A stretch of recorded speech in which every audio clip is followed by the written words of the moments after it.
अस्सलाम वालेकुम, मैं हूं काशिफ सैफ। मेरे साथ इस टाइम फैसल अमीन गंडापुर मौजूद हैं। सबसे पहले तो शुक्रिया सर टाइम देने के लिए। अच्छा सर, मुझे ये बताइएगा, इमरान खान ने अली अमीन गंडापुर को अफगानिस्तान डायलॉग करने के लिए कहा है, तो उसके बारे में थोड़ी सी इंफॉर्मेशन दीजिए। अफगानिस्तान के साथ जी इनिशियली आपको डे वन से एक चीज़ बैकग्राउंड के साथ मैं थोड़ा सा बता दूं। डे वन से हुकूमत खैबर पख्तूनख्वा का और ख़ासकर अली अमीन का खान साहब के विज़न के मुताबिक जो एक स्टैंस था वो बड़ा क्लियर था कि जब तक हम अफ़गानिस्तान के साथ अपने ताल्लुकात ठीक नहीं करते, हमारी ये पूरी बेल्ट, और सिर्फ केपी की बात नहीं है, इसमें हमारा बलूचिस्तान के साथ भी 2200 किलोमीटर का जो बॉर्डर है वो सफ़र होगा।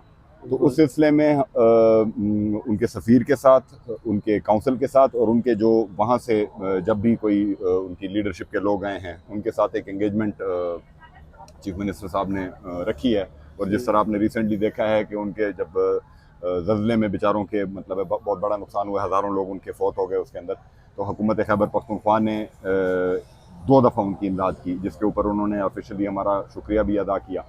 और इंशाल्लाह अगर फिर भी उनको ज़रूरत होगी, हमारे पड़ोसी हैं, हमारे अपने लोग हैं, क्योंकि बॉर्डर के ऊपर आपको डायनामिक्स का थोड़ा बहुत मैं आपको तो समझ आप काफ़ी हैं, बट एक लाइन है जहाँ पे इस साइड पे भी वही कबीला है, बदली साइड पे भी वही कबीला है। जिस तरह यूसुफ खान साहब मैंने हमारे साथ बैठे हुए हैं, तो वो जब सेम लोग हैं, और ये बातचीत से मसले हल करना हमारा रिवाज है आज से 3000 साल का।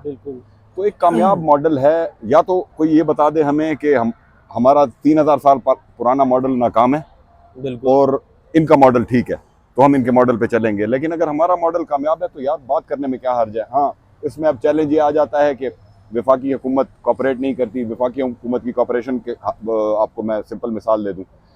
अभी तक आपके फाटा की पॉपुलेशन यानी फाटा के लोग और फाटा का जो एरिया है वो गिनती में ही नहीं है। मतलब है जो पाकिस्तान का पूल का एक शेयर आता है वो लोग गिनती में ही नहीं है।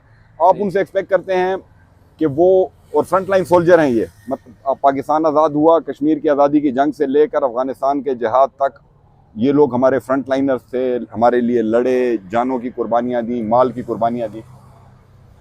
अनफॉर्चुनेटली आज जब अफगानिस्तान के अंदर हालात उनके स्टेबल हो गए हैं, उनकी सिक्योरिटी सिचुएशन बेहतर हो गई है, उनकी इकानमी हमसे तो बेहतर परफॉर्म कर रही है, जब उनका अच्छा टाइम आया है, 40 साल उनका जिहाद अपने कंधे पे करने के बाद आज हम उनके साथ दुश्मनी करके बैठ गए हैं।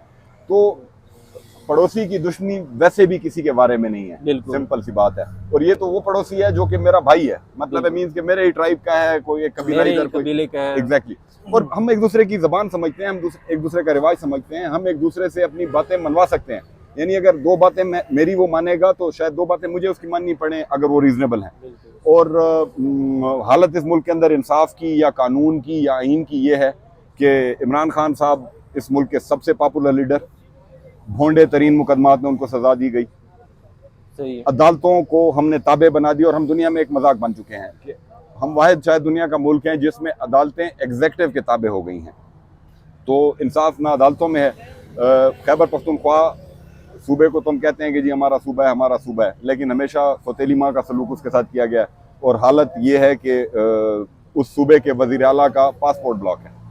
तो इससे ज़्यादा मजाक क्या हो सकता है कि एक बंदा उस सूबे की 3/4 अक्सरियत को, इमरान खान के उस मैंडेट को रिप्रेजेंट करता है, और लोगों ने चुना है उस सारी सस्ताइत के बावजूद, और उसके पासपोर्ट ब्लॉक है। तो बस मजाक ही बन गया है। अगर दुनिया के मुल्क हमारा मजाक उड़ाते हैं तो मेरे ख्याल में वो हक बजाने भी हैं। बिल्कुल। और सर मुझे थोड़ा सा ये बताइएगा, फेडरल गवर्नमेंट केपी के हुकूमत के साथ कोऑपरेट कर रही है तरक्याती कामों में, और दूसरा सिक्योरिटी फोर्सेस जो हैं फेडरल की, वो इस तरह टेररिज्म के हालात और सैलाब भी आया है, इस तरह थोड़ा बताइएगा इसके बारे में। देखें जी, अल्हम्दुलिल्लाह सैलाब आया खैबर पख्तूनख्वा में, क्योंकि हमारा पंजाब से टेरेन डिफरेंट है। हमारे फ्लैश फ्लड्स ने जिस तरह तबाही मचाई है वो आपने खुद शायद गए भी हों उधर, लेकिन अल्हम्दुलिल्लाह मुझे बड़ा फ़ख्र है कि इमरान खान की खैबर पख्तूनख्वा टीम ने रिकॉर्ड मुद्दत में रेस्क्यू और रिलीफ और कंपनसेशन का प्रोसेस कंप्लीट कर दिया है। यानी जो लोग बेचारे उसमें फौत हुए उनको कंपनसेशन हो चुकी हैं, जो जख्मी हुए उनको कंपनसेशन हो चुकी हैं, जिनके घर डैमेज हुए, और ये सारी चीज़ें बढ़ाई गई, डबल की गई। मतलब है 10 लाख अगर फॉर एग्जांपल था तो उसको 20 लाख किया गया, अगर 5 लाख था तो उसको 10 लाख किया गया।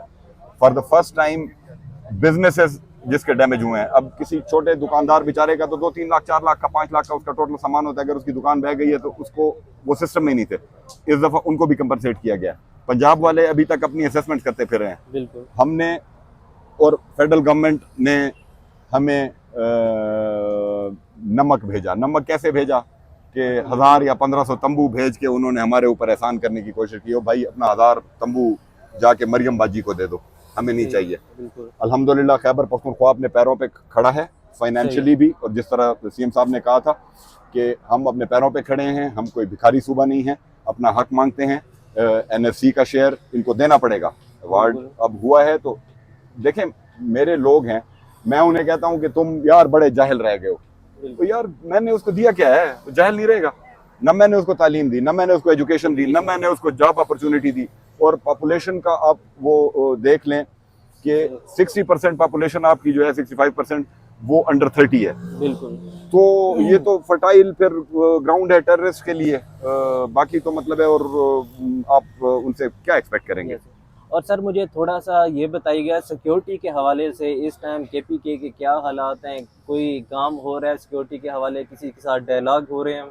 देखें सिक्योरिटी, जिस तरह मैंने पहले कहा, केपी की सिक्योरिटी अफगानिस्तान से बड़े हद तक लिंक है। बिल्कुल। जिस तरह खान साहब ने कहा और हमेशा से उनका स्टैंस रहा कि अफगानिस्तान के साथ हमारे ताल्लुकात ठीक होंगे तो हमारा सिस्टम इधर ठीक होगा। हम इंगेजमेंट अपने लेवल्स के ऊपर डेफिनेटली उसके ऊपर कर रहे हैं। जहाँ तक सिक्योरिटी की सूरत हाल है, कुछ कैपेसिटी पुलिस की माशाल्लाह इस 1-1.25 साल के अंदर 40 बिलियन से प्लस का रिसोर्स पुलिस को दिया गया। देखें जब आप किसी को और स्पेशली जो अब का मिलिटेंट, जो यानी कि ये जनरेशन ऑफ मिलिटेंट जो आई है, उनके पास top of the line American technology है, तो उनके साथ लड़ने के लिए आपने अपने लोगों को इक्विप करना है। उसमें तकरीबन 40 बिलियन से प्लस का इक्विपमेंट और पुलिस की कैपेसिटी बिल्डिंग के ऊपर काम हुआ है। और अल्हम्दुलिल्लाह आप देख रहे हैं कि खैबर पख्तूनख्वा पुलिस शहादतें भी दे रही है, फ्रंट पे लड़ रही है और पीछे नहीं हट रही। तो ये जो दहशतगर्दी के खिलाफ एक जो एक हमारी स्ट्रगल है, वो सारे मुल्क की जंग है, मगर उसमें हम ज्यादा रहे हैं क्योंकि हमारा मतलब एरिया उससे ज्यादा इफेक्टेड है।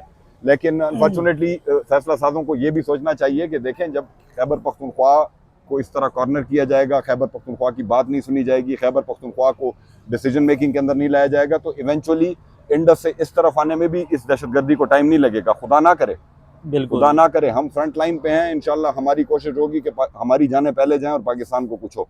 लेकिन कम अज़ कम फैसला साजों को ये सोचना चाहिए कि हालात अगर इस नहज पे पहुंचे हैं, क्यों पहुंचे हैं। बलूचिस्तान की आप मिसाल ले लें, बलूचिस्तान के हालात एक दिन में तो नहीं ख़राब हुए ना, साला साल उसमें लगे और साला साल की नेगलेक्ट है। क्यों हमने उन लोगों को ऑन नहीं किया, क्यों उन लोगों की ग्रीवेंसेस जो भी थी, अच्छी थी, गलत थी, बुरी थी, देखें जब हम बैठेंगे बात करेंगे, दो बातें मैं आपकी मानूंगा, शायद एक बात आप मेरी भी मान लें, और उसी से आप आगे चलते हैं। और जो हमारे सामने मिसालें हैं, मतलब है मुल्कों ने जंगें आपस में की, आखिर में टेबल पे बैठ के उन्होंने उसका रेजोल्यूशन किया। तो सिक्योरिटी का जो चैलेंज है, we are trying to fight as best as we can. और उसमें अल्हम्दुलिल्लाह आपने देखा होगा कि जिस तरह ड्रोन्स के ऊपर या बाकी चीज़ों के ऊपर गवर्नमेंट ऑफ खैबर पख्तूनख्वा ने, चीफ मिनिस्टर साहब ने बड़ा स्ट्रॉन्ग, और ये मतलब है उन्होंने ओपन जिरगों में तमाम stakeholders top of the top जो पाकिस्तान के हैं उनकी मौजूदगी में ये बात कही। और अल्हम्दुलिल्लाह रिसेंटली कोई ऐसा इंसिडेंट नहीं हुआ, क्योंकि हमारे लोगों की जान हमारे लिए कीमती है, हमने उनको बचाना है। क्योंकि गोली ये नहीं देखती कि वो पुलिस वाले को लग रही है या फौजी को लग रही है या किसी सिविलियन को लग रही है। तो ये सूरत हाल है। ठीक है, बहुत बहुत शुक्रिया आपका। अच्छा, इसके साथ साथ मुझे दीजिए इजाज़त, जो लेटेस्ट डेवलपमेंट होगी आपके साथ शेयर करेंगे। अल्लाह हाफ़िज़।